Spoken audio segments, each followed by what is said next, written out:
Hey everybody, Preston Polter here with Pocket Jazz Comics. Today we're going to talk about El Camino. I was able to watch that last night, and I haven't really talked about this much before because Breaking Bad predates my social media YouTube channel presence, but I was a big fan of Breaking Bad, and really a fan of Vince Gilligan because like the Breaking Bad series was just perfect. To me, I felt like the show never really degenerated or just like for instance X-Files, for which he was a writer. That's really where he got his start, was writing X-Files. And X-Files had some great seasons, like season 4, season 5, which was, oh my god, what's going to happen with the conspiracy, Mulder and Scully, aliens and all that. But then the show kind of goes on. It got very tired, and clearly you got the sense that the executives were just milking it to see how many episodes they could sell, how many more seasons they could tack on with just kind of the same old tired storylines. But Vince, one, was a good writer for X-Files, but I think kind of learned the lessons from that and was like, okay, this is a beginning, a middle, and an end, and that's the arc I'm going to tell. And he told that arc, and he went out on top, and that was awesome. And so now we get a follow-up here in the movie El Camino, which centers on the character of Jesse Pinkman. Now, interestingly, Jesse Pinkman was actually going to die very early in season 1 for Breaking Bad, but Vince saw how much people liked the character of Jesse Pinkman, and that's kind of like why I like to do stories the way I do, of kind of starting out in comic books and then maybe trying to pitch the studios, is because you look at the audience reactions to your story elements and your characters, and you're able to go, oh wait, I need to pivot here, I need to go this direction. And so Jesse Pinkman became a major character, despite the fact initially he was supposed to die. He was just initially throwaway, but people liked the guy. And strangely, he became more or less the moral conscience of the show. I mean, that kind of flips, as the theme of the series is it's about change. Walter White, who starts off as this moral figure kind of lecturing Jesse Pinkman about how much of a degenerate he is, but over the course of the series, they crisscross, right? Walter White has just descended down into hell to assume the throne. He is the one who knocks. He is mad with power. And I really love, but if you haven't seen Breaking Bad, you should see it before you watch the rest of this video and El Camino. But now that that's got out of the way, at the end of Breaking Bad, I love how there's this discussion between Walter White and Skyler, his wife, and he's talking about why he did it, why he went on this journey into crime and all the money and all that stuff.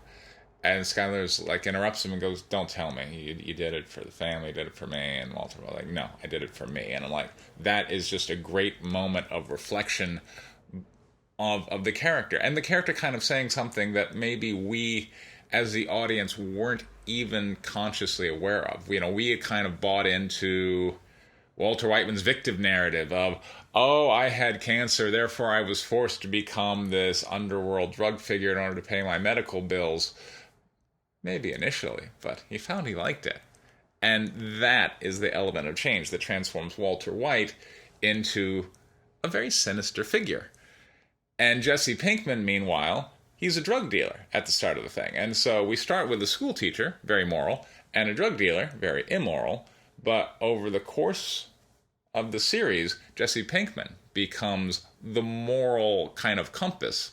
And he has to kind of break from Walter White when people are dying and when he can't mentally deal with all the bad things that he's done and that he's been involved in.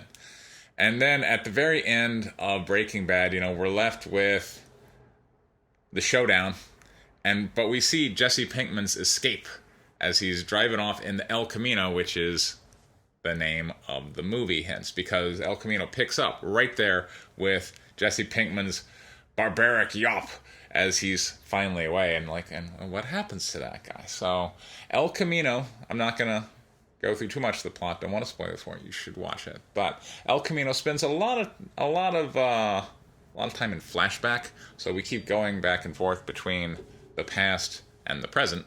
And in the past, we see all the horrible abuses that he was subjected to, that we didn't necessarily get to see in the show. In the show, we see him as this pathetic caged figure, but in the movie, we're seeing more specifics about all the horrible things that were done to him, particularly by that character, Todd, who was the member of the white supremacist gang, but he seemed like this kind of nice guy. But at the same time, he had no compunction about killing anyone, innocent women and children that needed killing in order to further the agenda of the drug ring that he was involved in, and it didn't seem to bother him. And here in the movie, I will tell you one scene, he ends up killing his maid, whom he describes as a nice, honest person because his maid discovered his cash stash. And, he's having Jesse help him move the body. And, and he's talking nice to Jesse. And, hey, you did a good job today. Let's go out for a pepperoni pizza. Like, it's unsettling, the character of Todd. And the character of Todd has always been unsettling in that how he can be so nice-seeming and so everyday and so kind of quiet and mousy, yet he is prepared to kill and doesn't seem at all bothered or haunted. And that, for us, is this disconnect from humanity that we find, I think, very disturbing. Of course, the character of Todd is dead. He died at the end of Breaking Bad in the showdown with Walter White. But he's still there in the flashbacks, and these conflicts between Jesse Pinkman and Todd foreshadow or kind of set up the defective character of Jesse Pinkman, because does he have the ability to kill? Does he have the ability to do what it's going to take in order for him to get to freedom that he needs there on the other side? And therein is the conflict of El Camino as well as kind of the character development. And I can tell you, it was a great movie. We got the return of, another, and that's the great thing about Vince Gilligan. His characters are very interesting. We got the return of that vacuum cleaner repair guy who specializes in placing criminals in new lives with new identities. And Jesse Pinkman has to get to him, and there's this really fascinating interaction between the two of them, because that guy has always been like this really nice seeming, very practical old man who also kind of serves as like the moral compass of, you screwed up and now you're here. Okay, well, here's what I'm going to require in order to fix the mess that you have created. And that's always kind of he does play this kind of moral telltale figure of, you went and messed up your life and now I gotta fix it. Well, that's not gonna be cheap. Like, he recognizes the problem you put yourself in, but he is not sympathetic. And that way he reminds me of attorneys I've dealt with, that, you come in and you're like, oh my God, the cops or the lawsuit or whatever, I'm in this horrible legal pickle, and the attorneys will be like, yeah, you're in it bad. Okay, well, I got some good news for you. I'm going to be able to solve all your problems. I got some bad news for you. In order for me to solve all your problems, you have to bring me that much.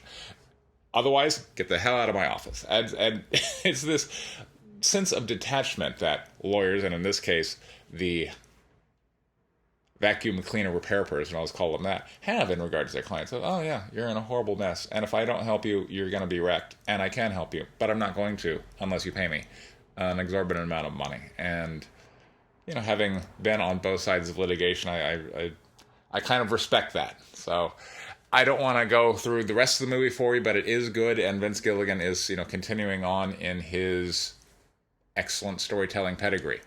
You should definitely watch him.